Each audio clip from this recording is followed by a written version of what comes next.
everyone, welcome back. The phrasal verb that I have for you today is to get by. The tricky thing with get by is the different prepositions that you can use with it, but we'll have a look at those. That's why there's so many examples for you today. So first, let's look at the meaning, and it means to manage, survive, or cope with a limited supply of something. That could be knowledge, skills, tools, money, etc. Example number 1, if you live in London, how high a salary do you need to get by? No preposition. When I was visiting Berlin, I managed to get by in basic German, to get by in a language. She's a student, so she has to get by on very little money.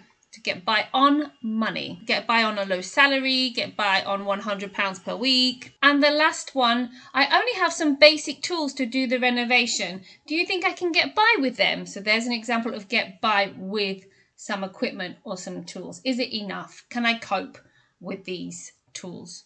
Okay, so I hope that clarifies get by. Use the comments to practice with it. It is quite a tricky one. Remember, it's inseparable.